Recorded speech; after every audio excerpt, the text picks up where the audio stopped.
చెప్పండి. సంక్రాంతి అదే సార్. దసరా అంటే అర్థం ఏంటి సార్? దేవి నవరాత్రి. ఇంకా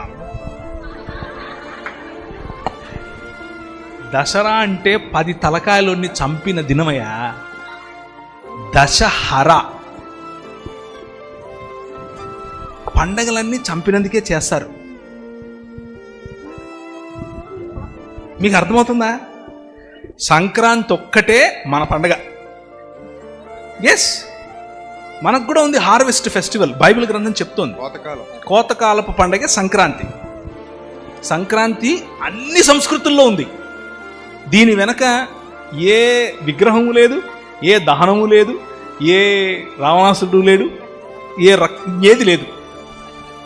అర్థమవుతుందా? ఇది ఇది ఇది మనం తెలుసుకోవాలి, తెలుసుకొని చెప్పాలి. నాకు ఒక చిన్న వ్యాపారం ఉంది. అందులో ఒక 50 మంది నాకు ఎంప్లాయీస్ ఉన్నారు. నా ఎంప్లాయీస్లో ఓన్లీ క్రైస్తవులే ఉంటారా? నో, హిందువులు ఉన్నారు, బౌద్ధులు ఉన్నారు, ముస్లింలు ఉన్నారు, ఏ మతం చెందినోళ్ళు ఉన్నారు, మూగోళ్ళు, చెవిటోళ్ళు కూడా ఉన్నారు. అంటే వాళ్ళకి పెద్దగా రిలీజియన్ పట్ల ఇది ఉండదు. వాళ్ళ కమ్యూనిటీనే వేరు. నేను దీపావళి వస్తుంది, దీపావళి వస్తే ఒరే నాకేం సంబంధం అనను.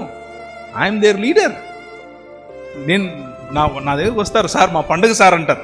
నా వాట్సాప్లో హ్యాపీ దివాళీ అని పెడతారు, అందరూ పెడతారు.